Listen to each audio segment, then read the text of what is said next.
Sejam bem-vindos para mais um vídeo e para mais uma apresentação de um livro, e hoje vamos falar do Dr. Carson. Vamos ver quem é o Dr. Carson e o livro Cristo e Cultura, que eu tenho aqui ao meu lado, Cristo e Cultura. Portanto, podemos ver aqui uma releitura. Portanto, Cristo e Cultura, uma releitura. E porquê uma releitura no título?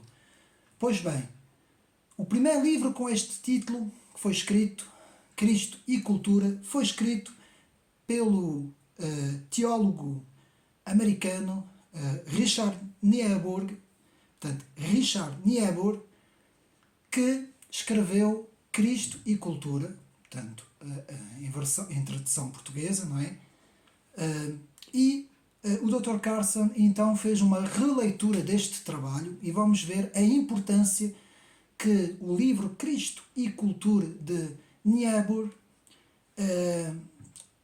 escrito em 1951, vamos ver a importância deste livro e hoje vamos falar sobre cultura. Vamos ver o que é que queremos dizer com cultura e vamos falar sobre Cristo, a figura de Cristo, portanto, que para muitos é o Senhor, não é? O Senhor Jesus Cristo, e vamos ver a relação de Cristo com a cultura, neste caso a cultura ocidental, não é?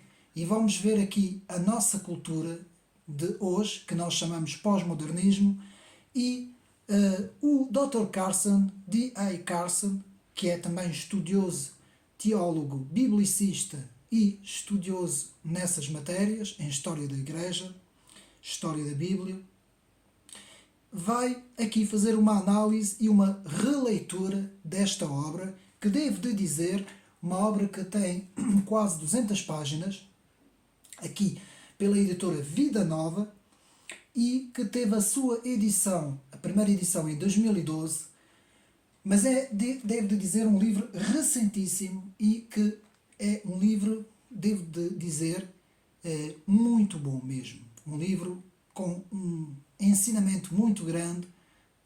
A matéria que este livro tem é, de facto, uma matéria muito importante, tanto para cristãos, também como historiadores, como estudiosos, como pessoas que se interessam por questões culturais, por questões literárias também.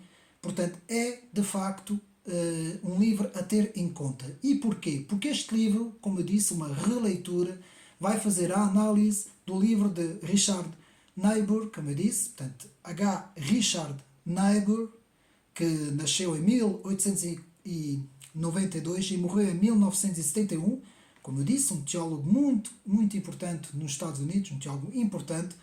E Richard Niebuhr, no seu livro Cristo e Cultura, vai criar aquilo que nós chamamos a tipologia quintupla. Ora, o que é que isso quer dizer, tipologia quintupla? Portanto, Niebuhr vai aqui retratar cinco, digamos assim, tipologias de cultura. Portanto, vamos estar sempre hoje na análise do que é o fenómeno cultural, e aqui Niebuhr fala em cinco, digamos assim, tipologias de cultura em relação a Cristo. Atenção, portanto, aqui a análise deste vídeo hoje é a cultura e Cristo. Portanto, qual é o relacionamento da cultura, a nossa cultura ocidental, com Cristo, não é? Com a figura de Cristo, como eu disse. Então temos, primeiro, Cristo contra a cultura, portanto, as cinco tipologias de Niebuhr, Cristo contra a cultura, o Cristo da cultura, número 2, número 3, Cristo acima da cultura, número 4, Cristo e cultura em paradoxo, e por fim, número 5, Cristo, o transformador da cultura. Então temos aqui cinco tipologias, digamos assim, em que Niebuhr vai dizer que o cristianismo e a figura de Cristo se inserem na nossa cultura. Então há aqui cinco tipologias, não é? Uma é contra a própria cultura, o outro abraça a cultura, o outro está acima da cultura, o outro está em paradoxo com a cultura e, por fim, o último é o que transforma a cultura. Portanto, Niebuhr vai aqui falar dessas cinco tipologias e o Dr. Carson, neste livro, que é uma releitura, vai dizer, portanto, que vai ser a ideia central deste livro, vai dizer que reduzir a cultura e Cristo, não é? Ao Cristo na cultura, reduzir a 5 tipologias é de facto reducionista e não corresponde quando fazemos a análise à realidade segundo Carson. Carson vai buscar então a sua análise mais nas fontes bíblicas, mais com o texto bíblico e vai nos falar então o porquê que não concorda de todo, não quer dizer que seja completamente, com esta tipologia quintupla de Niebuhr. Atenção, porque eu vou fazer este vídeo em 2 partes. Vamos analisar primeiro o livro do Dr. Carson, D.A. Carson, quem quiser apontar, Cristo e Cultura, uma releitura, o livro que eu tenho aqui.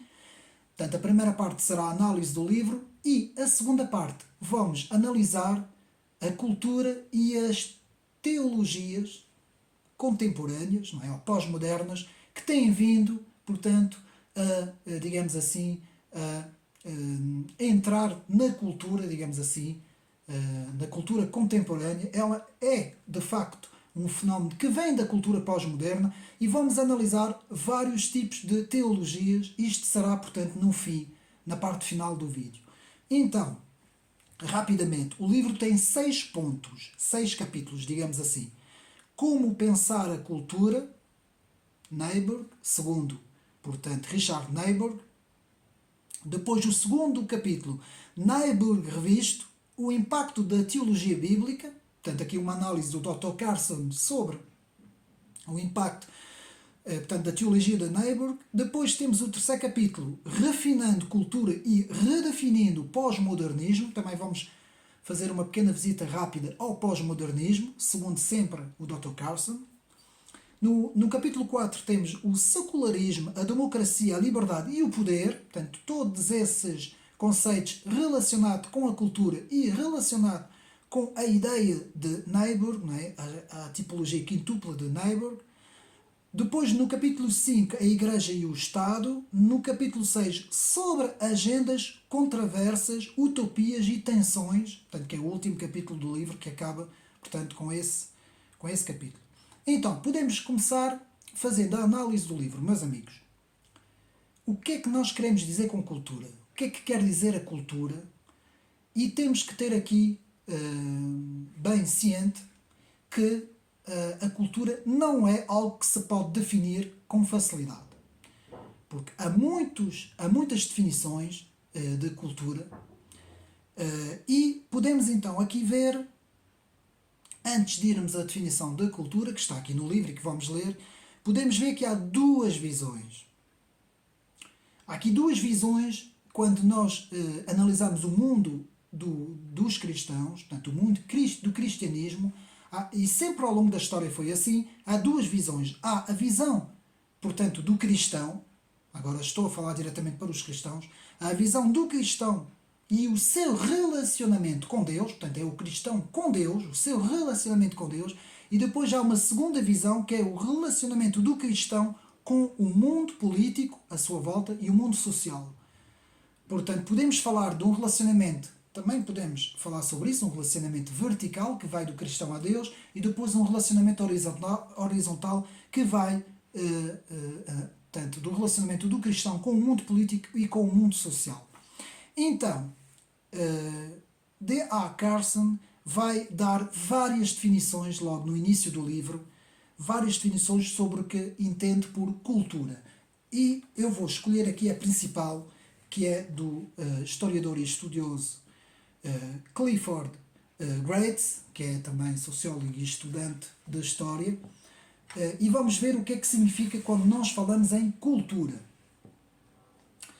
Portanto, a definição feita por Clifford Geertz, portanto, G2ERTZ, portanto, Clifford Geertz, muitíssimo citada, portanto, é uma definição muitíssimo citada, combina exatamente, combina brevidade e clareza.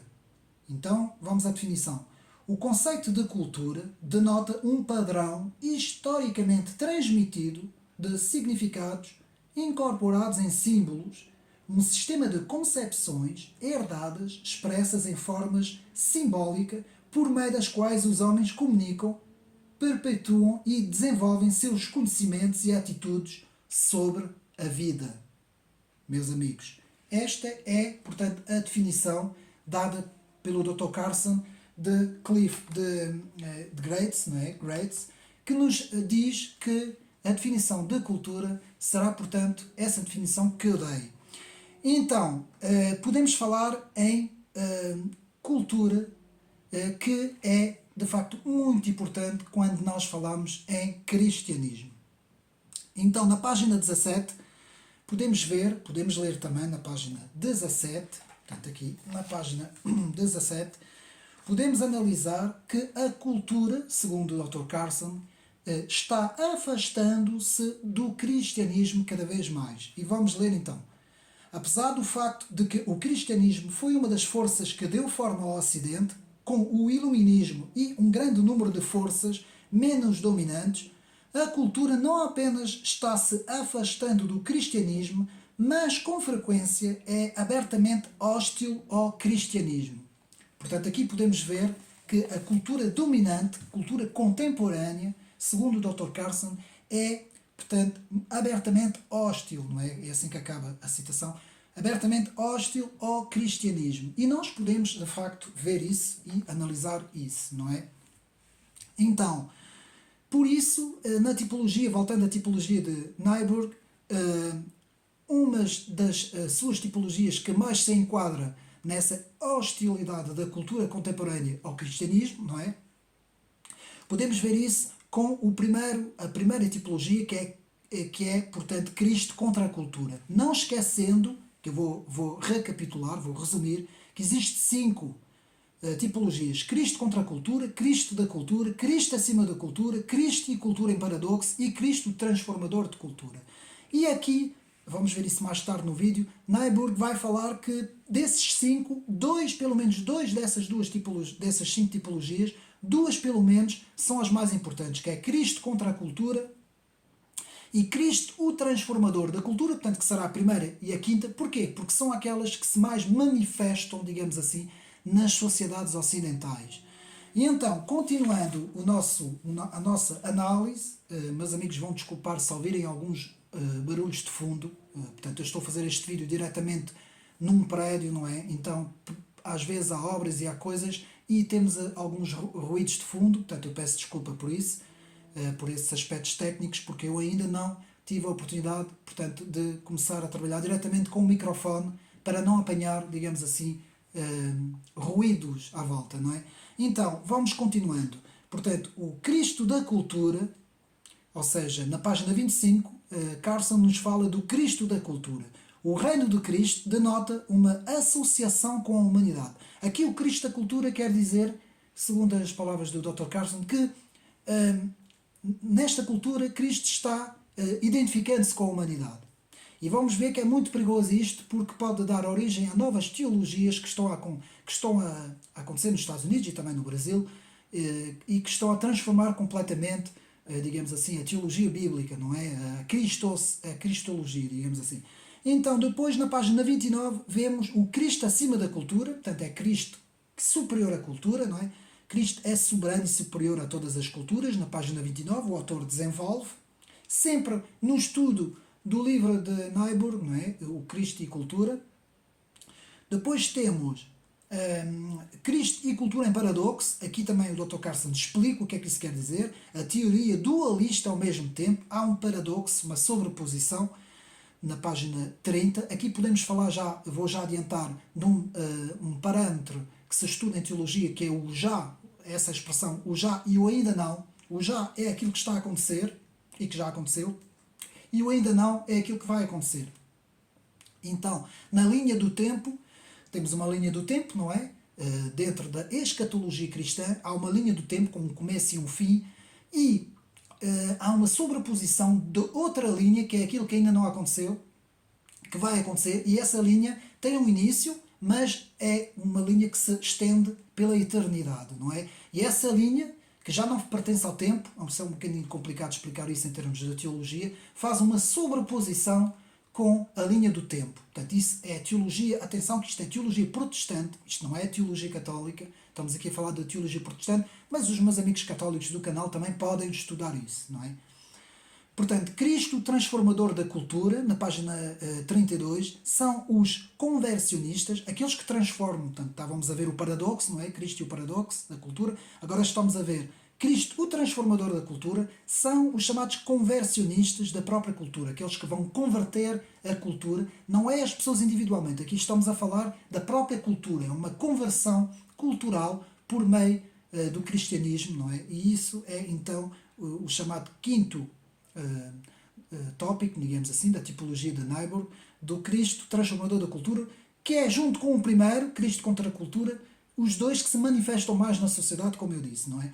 Então, na página 45 vemos a cultura e o cânono, a importância do cânono, e vemos aqui a posição histórica da teologia cristã, portanto, a teologia cristã em relação ao cânono, não é? Na página 45, sempre seguindo o livro. Depois temos na página 46, uma pequena análise do Dr. Carson sobre o livro de Apocalipse, um confronto entre Cristo e a cultura do mundo, portanto, Apocalipse, e aqui Dr. Carson nos diz que, segundo Niebuhr, segundo o autor Niebuhr, o Apocalipse se insere no primeiro tópico, ou seja, o Cristo contra a cultura, derivado ao confronto que há, um confronto final entre as forças que representam o mundo e as forças de Deus, não é?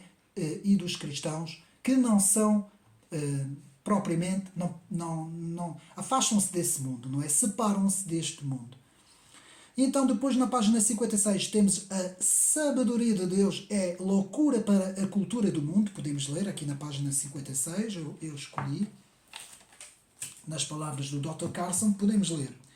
Mas a loucura de Deus é mais sábia do que a cultura de todos os seres humanos. Quando sobre esse tipo de questão existem afirmações feitas por uma autoridade rival, os cristãos simplesmente não podem se dar ao luxo de agir de acordo com a cultura. Portanto, há aqui também, como podemos ver, uma confrontação. Aqui estamos no primeiro tópico, Cristo contra a cultura, não é? Depois, Cristo e a cultura não estão em oposição. Aqui já vamos ver uma certa, digamos assim, no tópico 2, Cristo da cultura, não é? E aqui vamos ver como também podemos ler, então, na página 62, não é? O Cristo e a cultura não estão em oposição. Aqui é ao contrário da outra passagem que lemos.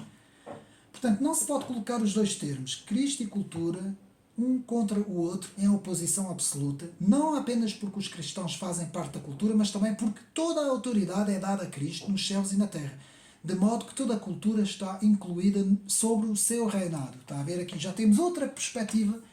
Temos então a perspectiva do Cristo e, digamos assim, o Cristo da cultura, digamos assim.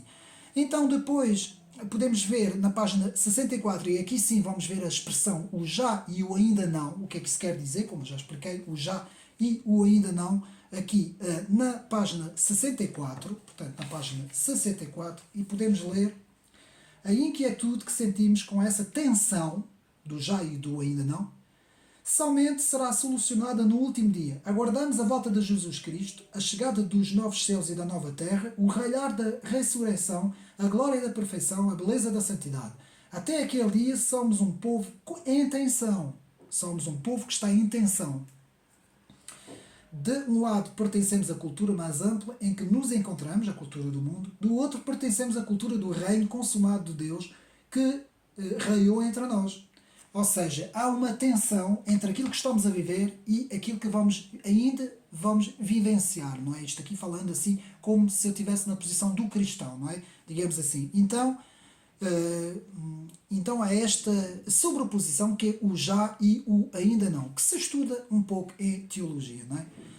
Então aqui vamos ver a crítica a Niebuhr do Dr. Carson. O Dr. Carson vai fazer uma crítica na página 65, e vai dizer que a salvação em Cristo, a salvação cristã, constitui um conjunto inegociável, segundo Carson, inegociável, um conjunto inegociável com o próprio esquema da tipologia quintupla de Niebuhr, da cultura e de Cristo, página 65. Portanto, o sentido da cultura não é consistente ao longo dos 5 padrões. Aqui o Dr. Carson vai dizer que a tipologia quintupla dos 5 pontos de Niebuhr não é consistente com as escrituras por causa que é muito reducionista. Portanto, faz uma classificação em 5 pontos do que é que significa cultura em relação a Cristo e o Dr. Carson vai dizer que existem muitas outras coisas, muitos outros fenómenos ou muitas outras coisas que não foram, portanto, digamos assim, não foram pensadas pelo Dr. Niebuhr sobre que poderia haver outras situações, não é? Então, essa quintupologia é muito reducionista, não é? Segundo o Dr. Carson. Depois, aqui, muito interessante, na página 73, vemos o multiculturalismo da esquerda, das forças esquerdas políticas, portanto, o multiculturalismo, que segundo o Dr. Carson é um paradigma de Cristo contra a cultura. E vamos ver porquê. Página 73. Portanto, aqui podemos ver, por exemplo, multiculturalismo pode-se referir apenas ao pluralismo cultural e talvez étnico que hoje em dia é visível em muitas grandes cidades. Para cristãos acostumados a antecipar novos céus e nova terra, com gente de toda a tribo, língua, povo e nação, Apocalipse 5:9, o multiculturalismo pode ser visto como uma coisa maravilhosa, que está se desenvolvendo na cultura à qual o cristianismo fiel à Bíblia pode se apegar. Agora vejamos a segunda parte aqui do texto. Por outro lado, quando multiculturalismo é uma palavra de ordem associada às agendas sociais e esquerdistas, que relativizam todos os valores culturais e todas as afirmações religiosas, com exceção da afirmação dogmática de que todos esses valores devem ser relativizados. A palavra pode revelar uma cultura diametralmente oposta à exclusividade de afirmações cristãs. E nesse caso os cristãos serão atraídos para um paradigma Cristo contra a cultura. E meus amigos, desta tipologia, desta quintupologia que nós estamos a ver, desses 5 pontos de Niebuhr, não é? Do livro Cristo e Cultura de Niebuhr, eu creio que o que nós hoje estamos a viver na sociedade pertence mais, tanto, ao primeiro ponto, Cristo contra a cultura. Não creio que haja Cristo transformador da cultura. E, resumindo um pouco os outros pontos, não creio que haja um Cristo da cultura. Já houve, por exemplo, no século XVIII e XIX, talvez principalmente nos Estados Unidos da América, na recente formação dos Estados, das colónias da América, não é? Cristo acima da cultura também não creio que exista. Agora, Cristo e cultura em paradoxo, do já e do ainda não, podemos falar em parte que sim, que pode haver, mas isto terá mais a ver, neste caso, com Cristo contra a cultura. E depois temos Cristo, o transformador da cultura, meus amigos, que para mim neste mundo é uma pura utopia. E nós vamos ver isso mais para a frente. Cristo pode transformar o indivíduo em termos espirituais e em termos da vida moral, da vida ética e moral da pessoa. Há uma transformação, claro que há uma transformação espiritual e moral, digamos assim, em termos de valores, mas em termos culturais, ou seja, em termos da sociedade, pode haver um desenvolvimento de uma cultura paralela, não é? Por exemplo, podemos ter um desenvolvimento de uma cultura cristã que se desenvolve em paralelo, com igrejas, cinemas, livrarias, até cafés e tudo, centros de convívio, que seja somente para cristãos. Isso pode acontecer, mas, infelizmente, esta pequena cultura em paralelo vai estar sempre inserida no mundo, não é? Ou seja, os cristãos nunca poderão sair do mundo. E não esqueçamos que a diferença entre uma religião e uma seita é que a religião ela insere-se na cultura, na cultura da sociedade, digamos assim. Enquanto que uma seita, normalmente uma seita se retira da cultura da sociedade. Ou seja, não aceita, se retira e isola-se da cultura da sociedade. Então vamos continuar. No estudo de Carson, H.D. Carson, não é? Do pós-modernismo, vamos agora entrar no estudo do pós-modernismo, pode ver-se que o pós-modernismo está muito mais estabelecido na sociedade americana do que na Europa. Portanto, na página 82, aqui o Dr. Carson nos faz essa pequena explicação. derivado ao universalismo europeu, que não existe nos Estados Unidos. Não há esse universalismo republicano nos Estados Unidos. Antes, pelo contrário, nos Estados Unidos, quem estuda o pós-modernismo sabe o que é que eu estou a dizer. Há um género de como é que nós podemos chamar isso? Um género de um comunitarismo, não é? São comunidades, minorias e comunidades que formam as ideias centrais do pós-modernismo americano, enquanto que o pós-modernismo europeu centra-se num universalismo dos direitos humanos, muito ancrado ainda na modernidade, que tem a ver com o universalismo republicano, dos direitos do homem e de tudo o que pertence à filosofia iluminista, não é?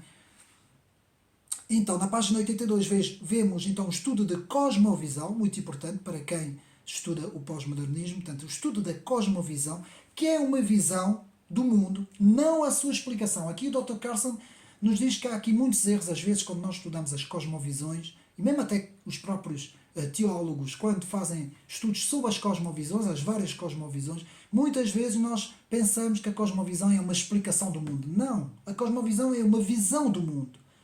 Porque não pode ser, segundo o pós-modernismo, não pode ser uma explicação, porque pode haver várias cosmovisões. Não é? É isto aqui que o Dr. Carson nos alerta no estudo do pós-modernismo. Claro, nós como cristãos temos, portanto, a nossa, podemos dizer, a nossa metanarrativa absoluta, não é? Que é Cristo, o Redentor da humanidade, não é?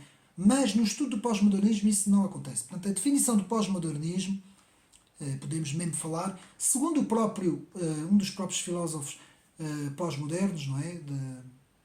Pós-estruturalistas também, não é? Quem estuda o pós-modernismo, que é o Jean-François Lyotard. Jean-François Lyotard nos faz a seguinte definição: o derrube a pretensões universalistas da modernidade. Lá está. Por isso é que o pós-modernismo se desenvolveu mais nos Estados Unidos do que na Europa. Portanto, vou repetir: o derrubo a pretensões universalistas ou universalizadoras da modernidade. Não há metanarrativas que explicariam o universo. Ou seja, as pretensões universalizadoras não existem no pós-modernismo, principalmente o pós-modernismo americano, como eu disse.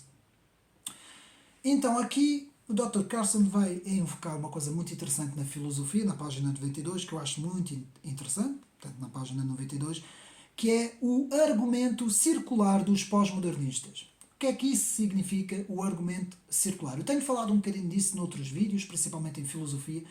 Normalmente um argumento circular é quando nós fazemos uma afirmação e ao mesmo tempo nesta afirmação nós dizemos que não existem afirmações. Isto é um exemplo.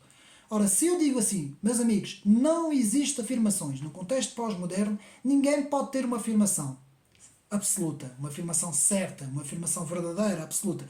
Ora, quando eu digo não pode haver afirmação, já eu próprio estou a fazer uma afirmação. Isso cria um argumento circular, meus amigos. Portanto, isto acaba por, como é que eu posso dizer? A minha própria afirmação desfaz aquilo que eu estou a dizer. Porque é um paradoxo, não é? Digamos assim, é um pouco a mesma coisa que o paradoxo do mentiroso, não é?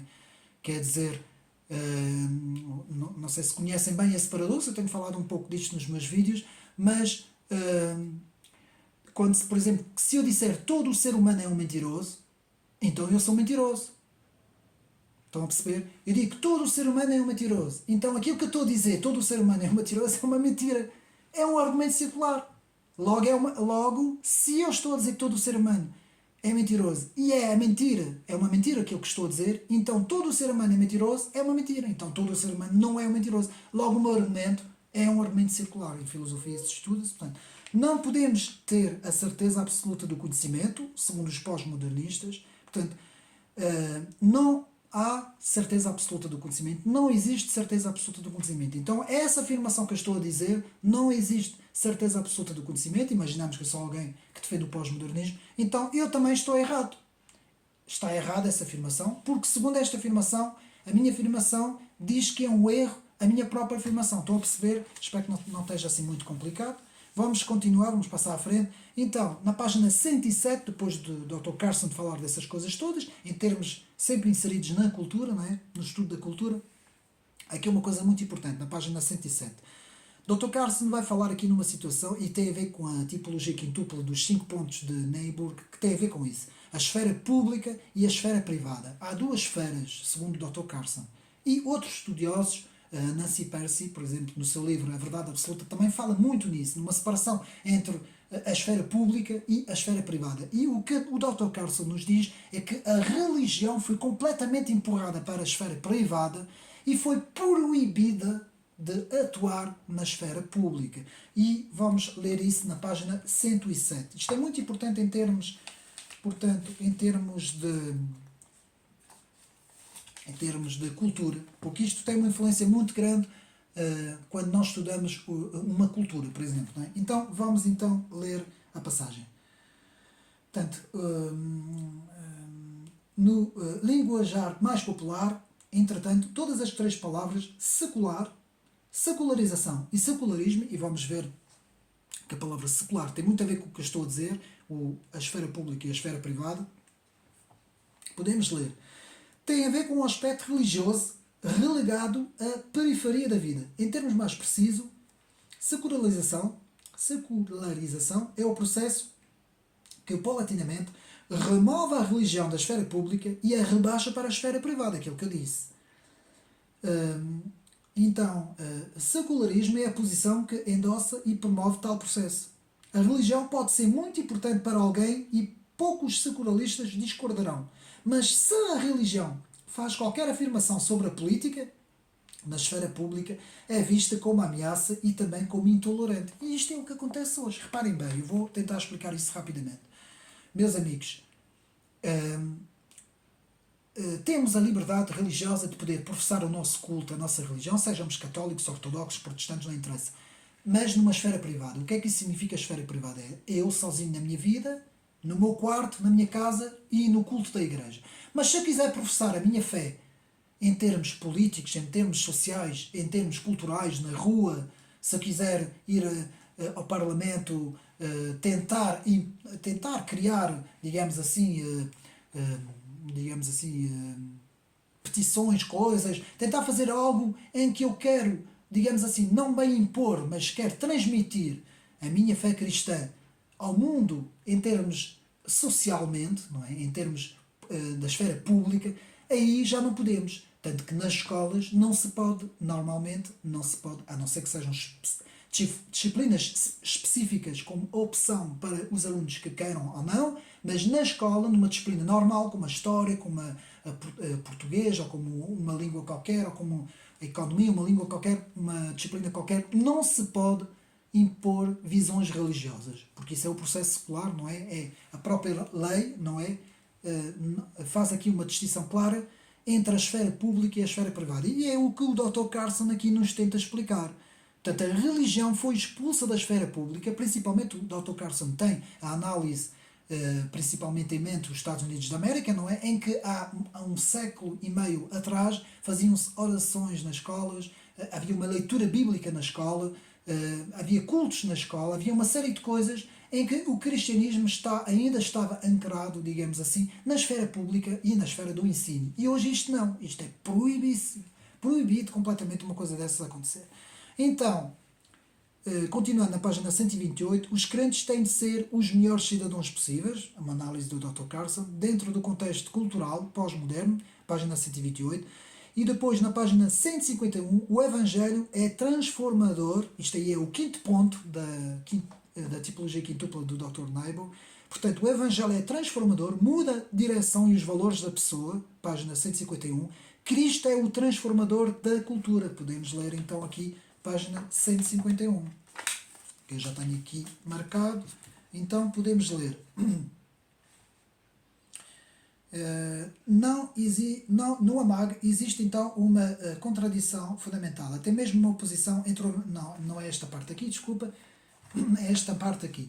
A transformação da vida e como consequência das instituições sociais e governamentais. Então aqui diz, em outras palavras, a transformação moral é conscientemente contracultural. Para muitas pessoas na cultura, digamos assim, há uma transformação em termos de valores cristãos. Portanto, é aqui esta passagem que nos diz que para algumas teologias e alguns grupos cristãos tem que haver uma transformação em termos da cultura também, com os valores cristãos, não é? Que é aquilo que nos explica o Dr. Carson.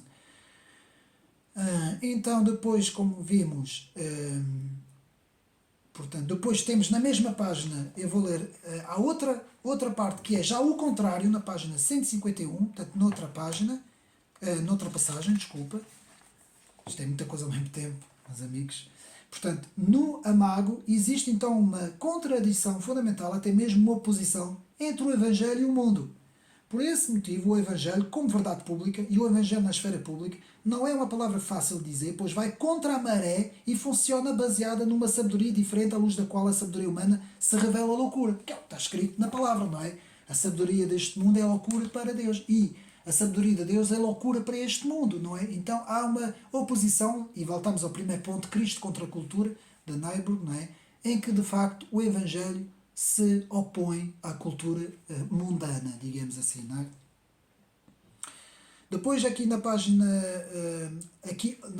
162 e 163 temos alguns livros que fizeram parte da contracultura cristã, portanto, contra a cultura cristã e contra a influência do cristianismo na sociedade. E nós podemos ver isso rapidamente porque é muito importante, meus amigos, no estudo de quem estuda essas obras.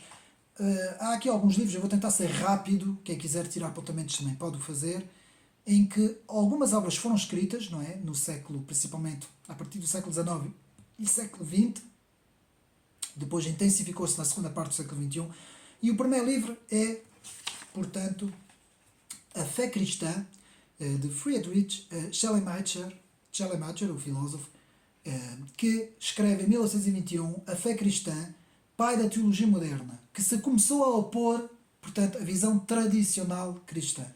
Depois temos de Albert Ritchie, o famoso livro O Cristo Histórico, que esse livro deu muito que falar também, que começou também a fazer altas críticas, fortes críticas à visão tradicional do cristianismo. Depois temos o famoso livro de Hermann Ray Marius, muito conhecido para quem estuda, portanto, em apologética, quem estuda, portanto, a contracultura cristã, não é? E temos aqui Fragmentos, escrito em 1778, que é a negação dos milagres bíblicos. Portanto, encontramos isso em fragmentos. Portanto, ainda estávamos, portanto, no final do século XVIII. Depois, já no século XIX, A Vida de Jesus, de David Strauss, claramente um livro da contracultura cristã, que ataca-se mesmo a negação dos antigos milagres e sobre a negação da integridade do Novo Testamento. Depois temos a História da Tradição Sinóptica, escrita em 1921, de Rodolfo Bultmann, que é, portanto, digamos assim, ceticismo em relação à autenticidade histórica dos Evangelhos. Depois temos de G.A.T. Robinson, Deus não é assim, escrita em 1963, a tese de Bultmann, não é? Defendendo a tese de Bultmann. E aqui no livro, alguns livros importantes que o autor aqui nos fala, contra o cristianismo, a atuação do cristianismo nos Estados Unidos principalmente, e eu achei muito interessante. Aqui temos The Christian Right and War in America, escrito por Chris Edge, um livro que se ataca os fundamentos dos chamados grupos cristãos ativos na política, não é, nos Estados Unidos. Depois temos aqui outro livro, O Reino Está Vindo, o Surgimento do Nacionalismo Cristão, de Michel Goldberg. Portanto, um livro também, ele que se opõe à influência do cristianismo na sociedade. Tudo isso são livros que se opõem ao Cristo e à cultura, e ao Cristo transformador da cultura, não é? Nos 5 tópicos de Niebuhr, não é? Depois temos aqui outro livro, O Batismo nos Estados Unidos e os Planos da Direita Religiosa para o Resto de Nós, escrito por James Rudin, que também é outra crítica muito grande aos transformadores conversionistas cristãos, não é? E depois temos aqui portanto, Teocracia Americana, os perigos e a política da religião radical, do petróleo e do dinheiro emprestado no século XXI, escrito por Kevin Phillips. Não esqueçamos que muitos destes livros foram escritos no período presidencial de George W. Bush, e George W. Bush era muito criticado porque diziam que ele era um defensor da ala evangélica norte-americana, nessa altura, não é? Quando houve o 11 de setembro e tudo isso que se seguiu, e depois a invasão ao Iraque, tudo isso, portanto, houve uma crítica muito forte da esquerda americana contra a direita que, segundo muitos críticos, e muitos desses que escreveram esses livros, portanto, a direita americana estava a tentar teocratizar os Estados Unidos da América com essa chamada ala evangélica. Tudo isso tem muito a ver aqui com o livro, eu não me estou a afastar, meus amigos, do livro Cristo e Cultura. Porquê? Porque este livro principalmente estuda os Estados Unidos da América e, como sabemos, há uma diferença cultural muito grande em termos dos Estados Unidos da América e da Europa, mesmo em termos do cristianismo. E a seguir a este vídeo vou fazer outro vídeo sobre a história da Igreja Católica, fica já aqui já o anúncio, em que eu vou justamente falar sobre a descristianização da Europa. Mas, sem mais demoras, vamos continuar. Portanto, aqui na página 165 vemos as diferenças culturais e religiosas, lá está, no estudo de Carson, segundo a Revolução dos Estados Unidos da América e a francesa. O autor vai fazer uma comparação entre as duas revoluções. E aqui também a separação do que é do Estado e do que é de Deus, na famosa passagem bíblica do próprio Cristo, em Marcos 12, 13, 17, Mateus 22, 15, 22, Lucas 20, 20, 26, em que podemos ler: dai, pois, a César o que é de César e a Deus o que é de Deus. Claramente aqui o Cristo se põe claramente numa separação entre o que é do Estado e o que pertence a Deus, não é? Aos cristãos. E Dr. Carson fala muito nisso em relação aos pontos, aos 5 pontos de Niebuhr, não é? Então depois temos a tipologia dos 6 pontos de Cry A. Carter, muito importante, que vamos ler. E o que é essa tipologia dos 6 pontos de Cry A. Carter em resposta ao livro e a tipologia quintupla de Niebuhr? E vamos ver aqui na página 190, já estamos quase a chegar ao fim, meus amigos.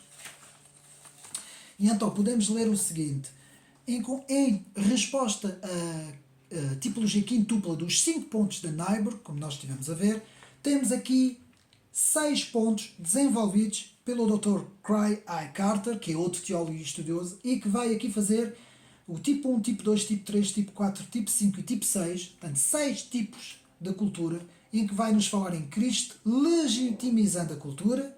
Segundo tipo, Cristo humanizando a cultura. Terceiro tipo, Cristo transformando a cultura. Quarto tipo, Cristo portanto, o quarto tipo, Cristo humanizando a cultura. O quarto tipo, Cristo transformando na cultura. Depois, Cristo humanizando a cultura. E sim, Cristo se separando da cultura. Então, temos aqui esses 6 tipos em resposta aos 5 pontos de Niebuhr, não é? Em que aqui, o que é que nos vai dizer, então, Cry A. Carter? Vai nos dizer que é muito mais lógico essa, digamos assim, essa separação desses 6 pontos em relação aos 5 pontos de Niebuhr, num estudo sobre, digamos assim, culturalmente, não é? Sobre o cristianismo e a cultura. Meus amigos, tudo isso leva-nos à parte final do livro, não é? Em que vamos ver então qual é a tese do livro, qual é a ideia central do livro. E, segundo o próprio Carson, vamos ver qual é então a ideia central de Carson. E Carson nos diz: pode-se dizer que as 5 propostas de Niebuhr, do livro Cristo e Cultura, são reducionistas, porque ignoram a complexidade da condição humana, condição essa espiritual e carnal, não é? Falarmos em termos religiosos, e também ignora o fator tempo, página 196. E prossegue mais adiante. Enquanto o Cristo contra a cultura se torna condenação contra os não crentes, e o Cristo transformador da cultura se torna pura utopia, a solução deve ser encontrada em equilíbrio entre estes 2 pontos, porque são os 2 pontos mais importantes na tipologia quintupla de Niebuhr, não é? Dos 5 pontos que vimos, portanto, o Cristo contra a cultura e o Cristo transformador da cultura. E o Dr. Carson diz que tem que haver um equilíbrio entre as duas coisas, entre a transformação da cultura e entre o Cristo contra a cultura, porque senão caímos então numa condenação dos não crentes e caímos também numa utopia daqueles que querem transformar a cultura. Portanto, muito bem visto aqui. Penso que está resumido aqui o livro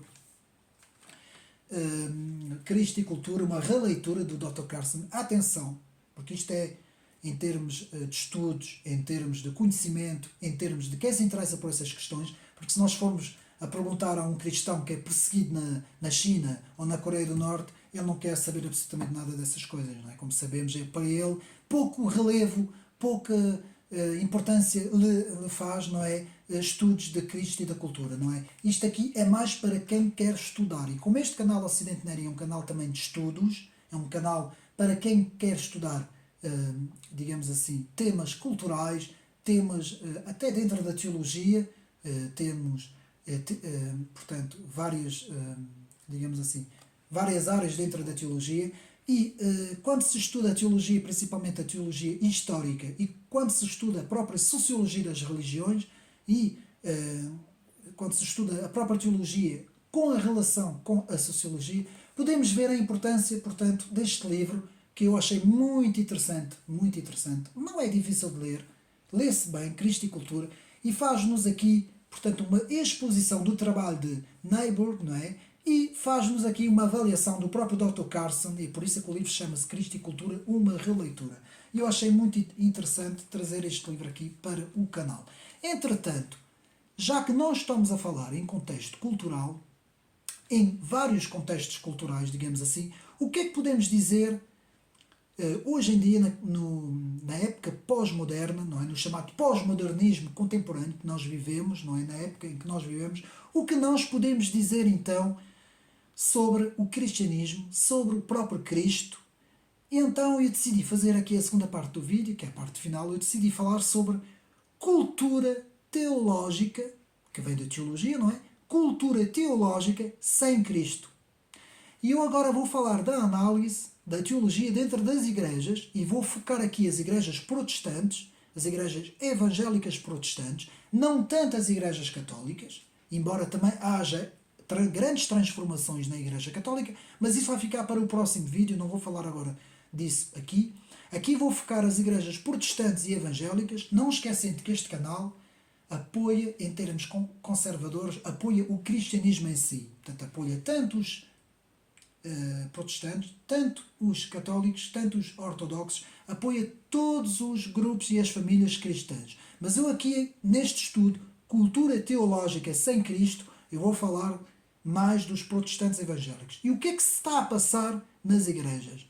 Principalmente nos Estados Unidos da América e principalmente no Brasil. Vamos focar esses dois países, porque a maior parte dos grandes teólogos americanos tem uma grande influência também para os nossos amigos e irmãos no Brasil. Então, meus amigos, quando nós ouvimos falar, eu vou só dar assim um pouco, um pequeno gosto, digamos assim, do que eu vou falar agora. Quando nós falamos em teologia da libertação, teologia da prosperidade neo-evangélica, teologia do reforço positivo, teologia da igreja emergente, teologia do teísmo aberto, teologia quântica, teologia da ortodoxia generosa, teologia da autoajuda, teologia da confissão positiva, teologia inclusiva ou dos grupos ativistas LGBTs, teologia do evangelho social. Quando nós falamos nesse agrupamento gigantesco de teologias, ainda há mais, meus amigos, ainda há mais, tudo isso nós podemos entender que tudo isso trata-se de uma teologia liberal que não é conservadora, uma teologia liberal, teologia que é o estudo de Deus, não é?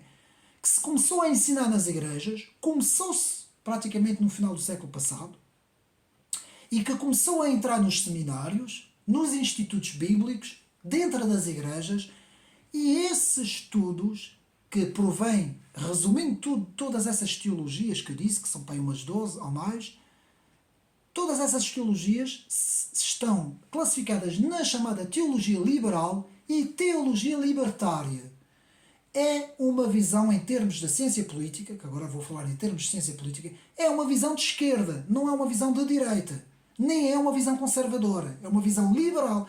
E essas teologias têm além de se afastar completamente do texto bíblico e afastar-se completamente do centro do texto, que já vamos ver o que é, o que todas essas teologias têm em comum é só uma coisa, meus amigos.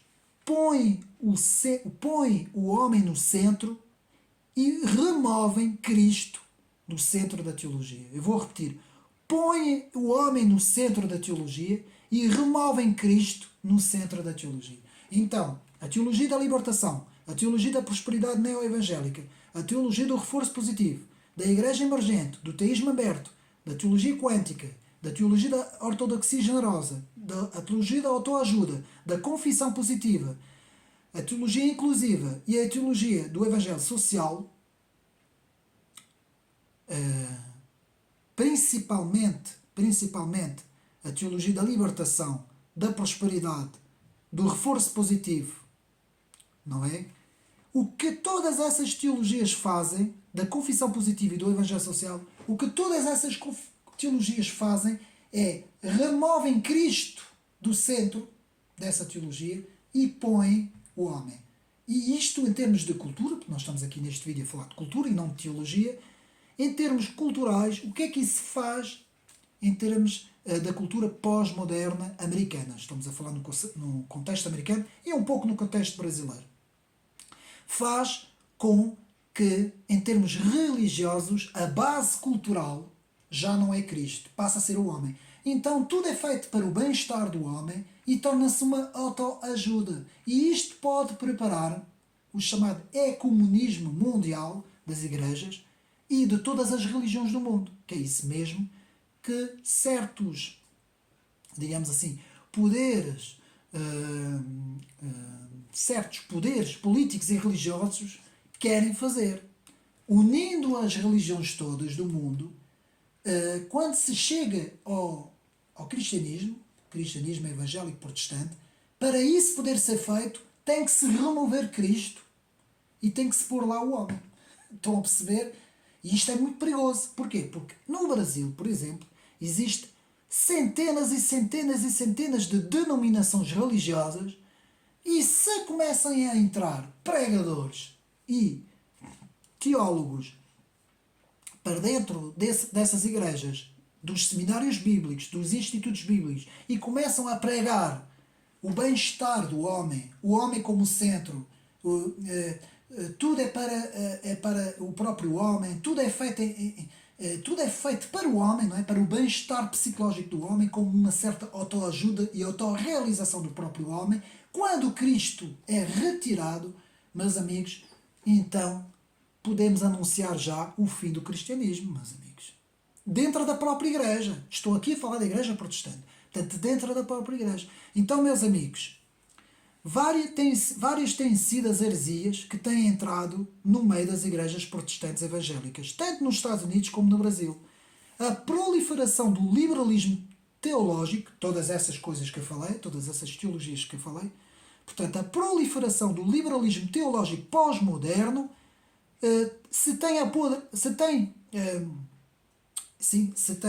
digamos assim,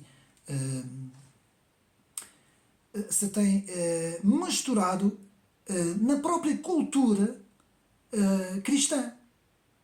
Tem criado uma nova série de teologias, como eu falei, e o objetivo principal, o objetivo central, é tirar Cristo da cultura. Vou repetir, o objetivo é tirar Cristo da cultura, da igreja e da sociedade e do meio religioso. Eu vou repetir esta frase, porque isto tem tudo a ver com o livro que nós estamos a ver. O objetivo é tirar Cristo, o senhorio de Jesus Cristo, da cultura, da igreja, da sociedade e do meio religioso. Meus amigos, eu vou falar aqui uma coisa. As forças do mal que a Bíblia fala, os principados e potestades, as forças do mal, não se opõem à boa moral. Eu vou repetir. As forças do mal não se opõem à boa moral, à ética, aos princípios e valores. Nem sequer se opõem a Deus. E agora vamos chamar... Mas o que é que ele está para aí a dizer? Não. Mas é verdade. As forças do mal, os principados e potestades, essas forças do mal espirituais, que depois vão, digamos assim, vão governar os governos todos mundiais, não é, do mundo, essas forças do mal opõem-se a Cristo. O alvo é Cristo, meus amigos. Lembrem-se sempre disso. O mal mundial, o mal no mundo, opõe-se a Cristo, não se opõe a mais nada. A pessoa pode ser muito boa, a pessoa pode ir a qualquer igreja, até podem professar Deus na própria grande reunião das igrejas mundiais, não é? Que eles querem juntar todas as religiões do mundo. Eles não falam em tirar Deus, não, eles falam em tirar Cristo, é que não pode estar ali. Portanto, a grande oposição é Jesus Cristo. Então, mais do que nunca, estou agora aqui a falar para as igrejas, como cristão, mais do que nunca, devemos voltar à raiz bíblica, que é Cristo. Nossa pregação tem que ser cristocêntrica. Nossa teologia tem que ser cristocêntrica. Nosso estudo da Bíblia, da Palavra de Deus, o Antigo Testamento e o Novo Testamento, tem que ser cristocêntrico. Toda a nossa visão, toda a nossa cosmovisão tem que ser cristocêntrica. Cristo tem que ser o centro completo da nossa vida espiritual e da nossa vida do mundo, digamos assim, não é? Nossa vida temporal. Portanto, Cristo tem que ser o centro. Apenas quis acabar o vídeo com isto, não é? Portanto, prevemos o perigo daquilo que está a acontecer, não é? De cristocentrismo passamos para o homocentrismo, que é isso que está a acontecer. E a única fonte para a teologia é Cristo, como eu disse, e a palavra que está nas Escrituras. A nossa fonte é cristológica, tem que ser Cristo. Mais do que nunca na teologia tem que se estudar a cristologia, que é uma das áreas da teologia em que se vai estudar a pessoa de Cristo, os atributos de Cristo, a divindade de Cristo, o plano salvífico de Cristo, tudo em relação a Cristo. Então toda a cultura do cristão verdadeiro deve estar assente, alicerçada, firmada, fundada, baseada somente em Jesus Cristo. E agora quero relembrar aqui a tipologia quintupla de Niebuhr, não é? Do livro Cristo e Cultura, em que Dr. Carson faz a análise. Vamos ver Cristo contra a cultura, Cristo da cultura, Cristo acima da cultura, Cristo e cultura em paradoxo, Cristo transformador da cultura. Meus amigos, todos esses 5 pontos nós temos que ver que tem que ser tudo como um todo. Um equilíbrio entre estes pontos todos, e o que nós devemos fazer acima de tudo é pôr Cristo no centro da nossa vida espiritual, e manifestar Cristo à nossa volta. Sabemos que não vamos transformar a cultura. Sabemos que ir contra a cultura vai ter um preço. Sabemos que Cristo também não faz parte da cultura. Sabemos que Ele também não está acima da cultura, porque Deus não veio aqui superiorizar-se a ninguém. Ele veio salvar o homem. Sabemos que existe um paradoxo entre o que está a acontecer, o que já aconteceu, o que está a acontecer e aquilo que ainda vai acontecer, mas isso que nos possa servir ainda mais de incentivo e de esperança para Cristo ser o centro da nossa vida espiritual.